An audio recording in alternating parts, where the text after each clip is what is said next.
शास्त्री जी, मैं आपसे क्वेश्चन करूंगा जी। इस समय जो भ्रष्टाचार है, नगर पालिका, चाहे वो जसवंत नगर या इटावा की नगर पालिका हो, सिंचाई, पीडब्ल्यूडी, बड़े पैमाने पर भ्रष्टाचार देखा जा रहा है। लोग शिकायत कर रहे हैं, क्या कहोगे इस विषय पर सर? इस विषय पर भी तो मीडिया पर और पत्रकारों पर भी दबाव बनाया जा रहा है, लेकिन मैं ये स्वतंत्र पत्रकारों के लिए कहना चाहता हूँ, कलम के पुजारी कहीं सो गए तो वतन के पुजारी वतन बेच देंगे। कलम के पुजारी कहीं सो गए तो वतन के पुजारी वतन बेच देंगे। एक हमारे ये मीडिया भी एक प्रहरी है जो आवाज़ जनता की उठाते हैं। और बात यहाँ नगर पालिका की चल रही है। नगर पालिका में इतना भ्रष्टाचार है जिसकी कोई सीमा नहीं है, कोई कार्य नहीं हो रहा है। और बिना जो है भ्रष्टाचार के कहीं कुछ हो ही नहीं रहा कार्य। छोटा काम जो 2000 रुपये का, उसका एस्टीमेट करीबन बनाया जाता 30,000 40,000, पैसा लूटा जाता। एस्टीमेट बना के इंजीनियर पैसा लूटते हैं। कैसे देखते हो? यहाँ तो 100 रुपया वेतन वाले को 1000 से ऊपर पड़ रहा है। मैंने कहा तुमको पता नहीं है, देश तरक्की कर रहा है ना। एस्टीमेट है 10,000 का, तो 10,000 का, और वो जो है बताते हैं 30 से 40, 50, 60% कमीशन अधिकारी लेते जब हैं। 40% अधिकारी या कर्मचारी लेते हैं तो कार्य क्या होंगे? कार्य कुछ नहीं हो रहा है। वो और जो कार्य हो रहे हैं वो बहुत घटिया कार्य हो रहे हैं। कोई भी अच्छा कार्य नहीं हो रहा। जब पैसा पूरा लग नहीं रहा तो कुछ ठेकेदार को भी तो चाहिए। जब ये 50-60% ले लेंगे तो ठेकेदार क्या खाएगा? और काम ऐसा ही नहीं, यहाँ तो कोरा कागजों में लिखा जा रहा है, कहीं कुछ कार्य नहीं हो रहा है।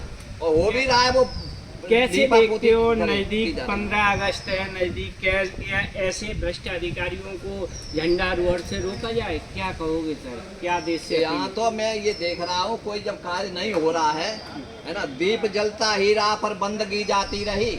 मंदिरों में बैठकर सर झुका ही रह गया पर रोशनी जाती रही।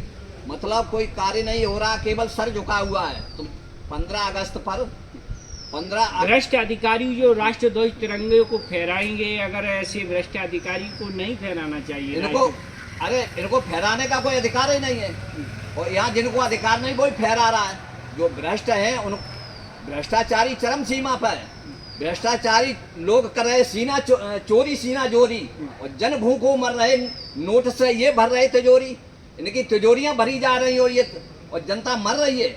इनको झंडारोहण करने की क्या आवश्यकता थी? झंडारोहण करने की जो चंद्रशेखर आजाद, भगत सिंह के पैटर्न पर चलता रहा हो, उसा झंडा उठाने का स्वाभिमान है और इनको कोई अधिकार नहीं है। लेकिन देश में काफ़ी भ्रष्ट अधिकारी झंडारोहण करेंगे, ये बहुत। वैसे हम इस बात पर ज़्यादा तो नहीं बोलते हैं, लेकिन अटल बिहारी वाजपेयी जी ने कहा था कि भ्रष्टाचार राष्ट्र रोग है। मैं अपील करूंगा देशवासियों को, भ्रष्टाचार के खिलाफ खड़ा होना पड़ेगा। अधिकारियों की संपत्ति दिनों दिन बढ़ती जा रही है। क्यों? करप्शन इतने बड़े पैमाने पर, 30 से 40-50% कमीशन, और कोई जांच नहीं गवर्नमेंट की तरफ से होती है, क्योंकि इन्वेस्टिगेशन करने वाले को भी पर्याप्त पैसा मिल जाता है। ये सच्चाई है देश की। और जो लोग भ्रष्टाचार के खिलाफ आवाज़ उठाते हैं उनके खिलाफ कार्रवाई हो जाती है। जो लोग आवाज़ उठाने लगते हैं उन पे कार्रवाई सरकार कर देती है। क्या कहोगे? भाई भ्रष्टाचार का बोलवाला है।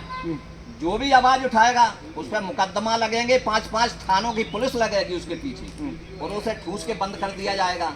और तुम्हें जो है, और ये भी डर है कि जेल के अंदर भी तुम्हें मरवा दिया जाए। ये भी जो है कोई बड़ी बात नहीं है, क्योंकि भूमाफिया और ये जितने भ्रष्टाचारी हैं वो तुम्हारे ऊपर कहीं भी अटैक कर सकते हैं। अच्छा, एक चीज़ सबसे बड़ी बात है, क्या आप देखते हो देशवासियों को भ्रष्टाचारियों के खिलाफ कदम उठाना चाहिए? आम जनता जब तक भ्रष्टाचारियों के खिलाफ नहीं आएगी सड़कों पर, कैसे काम चलेगा?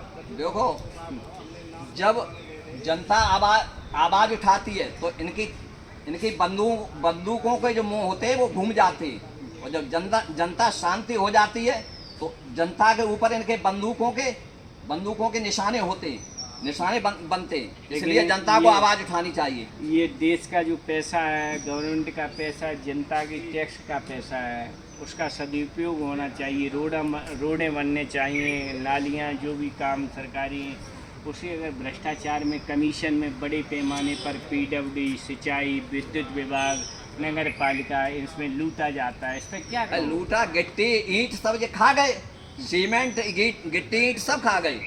कोई काम सही हो नहीं रहा है, हो भी रहा है वो इतना घटिया हो रहा है कि 10 दिन नहीं चलता, उखड़ जाता है। तो ये तो चाहते ही कि उखड़ जाए, फिर ठेका दिया जाए। अन्ना हजारे जी ने और बाबा रामदेव जी ने दिल्ली में अनशन किया था, भ्रष्टाचार देश से मिटा देंगे, लेकिन इससे कोई फर्क नहीं पड़ा। अरे रामदेव को तो मरवा दिया होता, अगर वहाँ कन्या गुरुकुल की लड़कियां अगर वेश नहीं बदलवा देती तो रामदेव को मरवा देते। उस टाइम तो कांग्रेस की सरकार थी। सरकार थी तो ये कम थोड़े ही है। चोर चोर मोहसेते भाई, केवल एक ही संगठन है आर्य दल। आर्य दल ही देश को जो है वो दे सकता है, स्वच्छ शासन दे सकता है। नहीं तो ये सारे के सारे लोग ये कभी उस पार्टी में चले जाते, कभी इस पार्टी में आते, सब चोर बैठे, एक दूसरे में मिल जाती जाती। मैं कहूँगा राष्ट्र ध्वज तिरंगा 15 अगस्त को फहराया जाएगा। देशवासियों, राष्ट्र ध्वज तिरंगा फहराए जाने के दिन ये संकल्प लो, हम अब भ्रष्टाचार नहीं करेंगे, तभी हमारा देश आगे बढ़ेगा। ये सच्चाई है। जब तक हम भ्रष्टाचार को दिल से नहीं मिटाएंगे, हमारे देश से भ्रष्टाचार नहीं मिटेगा। बहुत बहुत धन्यवाद। इसी के साथ मैं कपिल यादव, MBM न्यूज़ 24, इटावा, उत्तर प्रदेश।